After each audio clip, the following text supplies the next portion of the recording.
বহু কূট চালেও শেষ রক্ষা হলো না, নেতানিয়াহুকে শেষ করে দিল ইরান।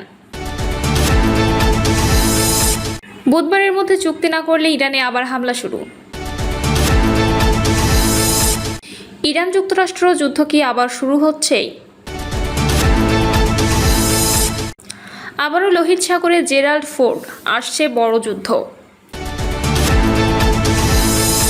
এবং সর্বশেষ জানাবো হরমুজ প্রণালীতে 3 ট্যাঙ্কারে গুলি। দর্শক শুনছিলেন সংবাদ শিরোনাম, এবার জানিয়ে দিব বিস্তারিত সংবাদ। তবে তার আগে অনুরোধ থাকবে ভিডিওটিতে একটি লাইক দিন এবং ভিডিও সম্পর্কে আপনাদের গুরুত্বপূর্ণ মতামত কমেন্ট করে জানিয়ে দিন। বুধবারের মধ্যে চুক্তি না করলে ইরানে আবার হামলা শুরু। যুক্তরাষ্ট্রের প্রেসিডেন্ট ডোনাল্ড ট্রাম্প হুঁশিয়ারি দিয়েছেন যে আগামী বুধবারের মধ্যে ইরানের সাথে যুদ্ধ বন্ধের দীর্ঘমেয়াদী কোনো চুক্তি না হলে তিনি যুদ্ধবিরতির মেয়াদ আর বাড়াবেন না।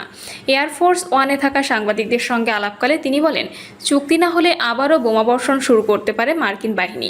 রয়টার্সের বরাত দিয়ে জানা গেছে, ট্রাম্প স্পষ্ট করে জানিয়েছেন যে চুক্তি হোক বা না হোক, ইরানি বন্দরগুলোর উপর আরোপিত অবরোধ বহাল থাকবে। ট্রাম্পের মতে যদি নির্দিষ্ট সময়ের মধ্যে সমঝোতা না হয়, তবে দুঃখজনক হলেও যুক্তরাষ্ট্রকে আবারও সামরিক শক্তিতে ফিরে যেতে হবে।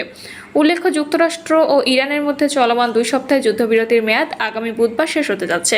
বর্তমানে দেশ দুটি এই যুদ্ধবিরতির মেয়াদ বাড়ানোর লক্ষ্যে পরোক্ষ আলোচনা চালিয়ে যাচ্ছে। এর আগে পাকিস্তানের ইসলামাবাদে 2 দেশের মধ্যে অনুষ্ঠিত আলোচনা কোনো সমাধান ছাড়াই শেষ হয়েছিল। তবে হোয়াইট হাউস আশাবাদ ব্যক্ত করে জানিয়েছে যে তারা একটি চুক্তিতে পৌঁছানোর ব্যাপারে ইতিবাচক বোধ করছে। এখন দেখার বিষয় বুধবারের ডেডলাইনের আগে ওয়াশিংটন ও তেহরানের কোনো চূড়ান্ত সিদ্ধান্তে পৌঁছাতে পারে কিনা, নাকি মধ্যপ্রাচ্য আবারও যুদ্ধের দামামা বেজে ওঠে। ইরান যুক্তরাষ্ট্র যুদ্ধ কি আবার শুরুই হচ্ছে?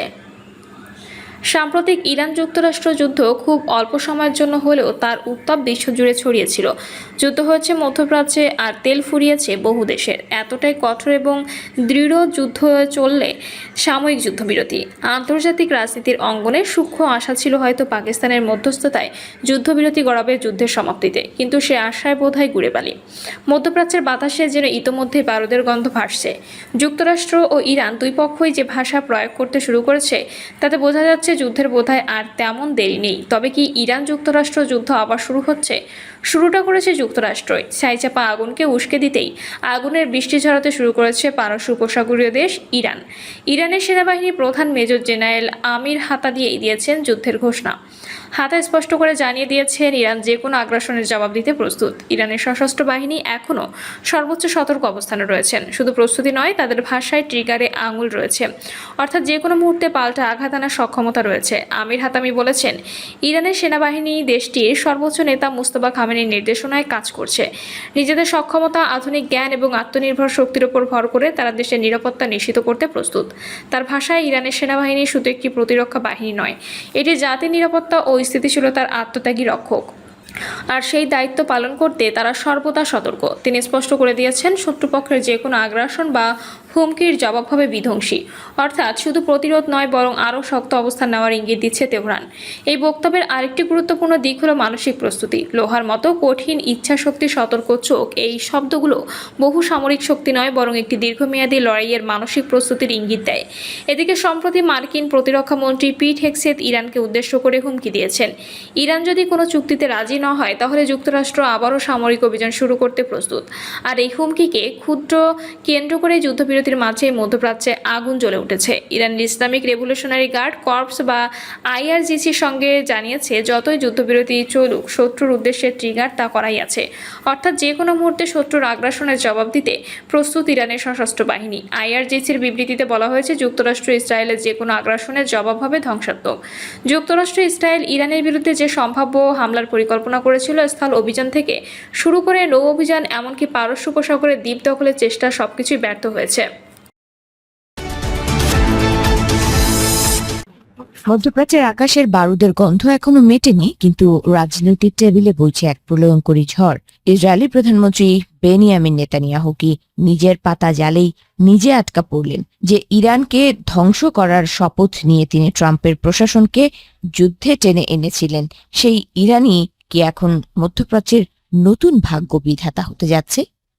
7 এপ্রিল ইসরায়েলের সাধারণ মানুষ যখন মার্কিন হুঙ্কারে ইরানি সভ্যতা মুছে যাওয়ার স্বপ্নে বিভোর, ঠিক তখনই যেন বজ্রপাত। মার্কিন প্রেসিডেন্ট ডোনাল্ড ট্রাম্পের আকস্মিক ঘোষণা।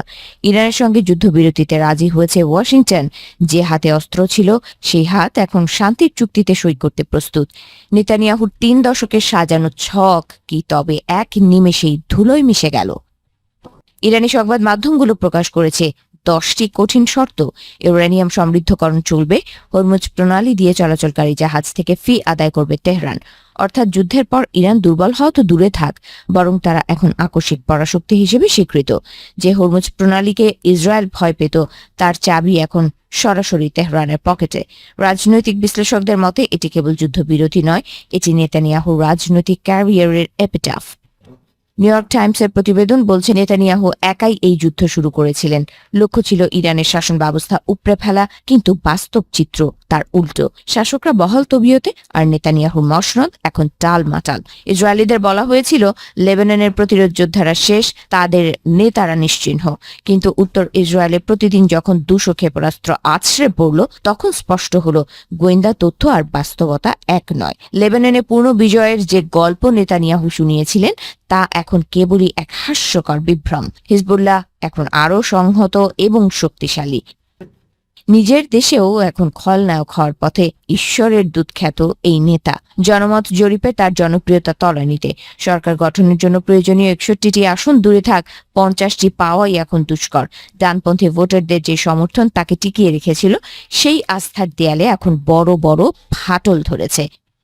হারমান মেলভিনের সেই বিখ্যাত উপন্যাসের ক্যাপ্টেন আহাবের মতো নেতানিয়াহু ও তার শত্রু ইরানকে ধ্বংস করার নেশায় উন্মত্ত ছিলেন। কিন্তু তিমির আঘাতে যেমন জাহাজের সলিল সমাধি হয়েছিল, ইরানের বিরুদ্ধে এই ছায়াযুদ্ধ কি নেতানিয়াহুর দীর্ঘ রাজনৈতিক জীবনের সলিল সমাধি ঘটাতে যাচ্ছে?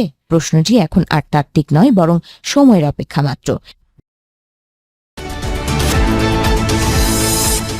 আবারও লোহিত সাগরে জেরাল্ড ফোর্ড, আসছে বড় যুদ্ধ। মার্কিন প্রেসিডেন্ট ডোনাল্ড ট্রাম্পের কথায় আর কাজে কোনো মিল নেই। যুদ্ধের আগেও ইরানের সাথে দফায় দফায় আলোচনায় বসেছিল যুক্তরাষ্ট্রের কর্তা ব্যক্তিরা, কিন্তু আদতে সে সময় কোনো চুক্তি হয়নি। উল্টো বিশ্লেষকরা বলছেন যুদ্ধের প্রস্তুতি নিতেই কালক্ষেপণ করছিল আমেরিকা। এবারও যুদ্ধবিরতি বা শান্তির নামে ইরানের সাথে আলোচনা চালাচ্ছে যুক্তরাষ্ট্র। চুক্তির ব্যাপারে ইতিবাচক মার্কিন প্রেসিডেন্ট, কিন্তু পর্দার আড়ালে চলছে ট্রাম্পের নীল নকশা। লোহিত সাগরে আবারও ফিরেছে মার্কিন যুক্তরাষ্ট্র তথা বিশ্বের সর্ববৃহৎ রণতরী ইউএসএস জেরাল্ড আর ফোর্ড। পাশাপাশি মধ্যপ্রাচ্যে সামরিক শক্তি বৃদ্ধি করেছে ওয়াশিংটন। ইরানের ওপর চাপ তৈরিতে এপ্রিলে নতুন করে এই অঞ্চলে 10,000 এর বেশি সেনা পাঠানোর সিদ্ধান্ত নিয়েছে আমেরিকা। মার্কিন কর্মকর্তাদের বরাত দিয়ে এসব তথ্য দিয়েছে আন্তর্জাতিক গণমাধ্যম।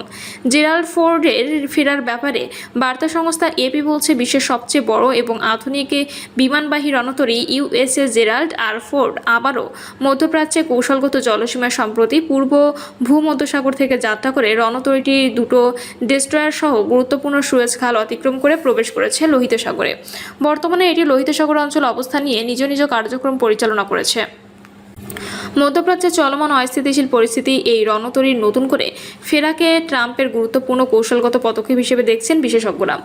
যদিও ইরান আমেরিকা যুদ্ধে খুব সামান্যই দায়িত্ব পালনে সমর্থ হয়েছিল বিশ্বের সর্ববৃহৎ রণতরী। সাগরে প্রায় 10 মাস ভাসমান রণতরীর পয় নিষ্কাশন ব্যবস্থা পুরো দোস্ত ভেঙে পড়েছিল। পাশাপাশি বড় ধরনের দুর্ঘটনার কবলেও পড়ে মার্কিন রণতরী। এর লন্ড্রি স্পেসে ভয়াবহ অগ্নিকাণ্ডের ঘটনা ঘটে। এতে করে জাহাজের 600 নাবিকের বিছানা পুড়ে ছাই হয়ে গিয়েছিল। শ্রমিকদের স্বাভাবিক জীবনযাত্রা মারাত্মকভাবে ব্যাহত হচ্ছিল। পরে দ্রুত মেরামতের জন্য জাহাজটিকে ফিরিয়ে নেওয়া হয়েছিল বন্দরে। শেষমেশ সব বাধা অতিক্রম করে মেরামত কাজ শেষ হওয়ার পর আবারও সমুদ্রে ফিরে নতুন মাইল ফলক গড়েছে মার্কিন রণতরী। চলতি সপ্তাহে এটি ভিয়েতনাম যুদ্ধ পরবর্তী সময়ের মধ্যে সবচেয়ে দীর্ঘ সময় ধরে মোতায়েন থাকা মার্কিন বিমানবাহী রণতরীর রেকর্ড স্পর্শ করেছে। প্রিয় দর্শক, এই ছিল এখনকার সর্বশেষ সংবাদ। আপডেট সব সংবাদ পেতে চ্যানেলটি সাবস্ক্রাইব করে বেল আইকনটি ক্লিক করে রাখুন।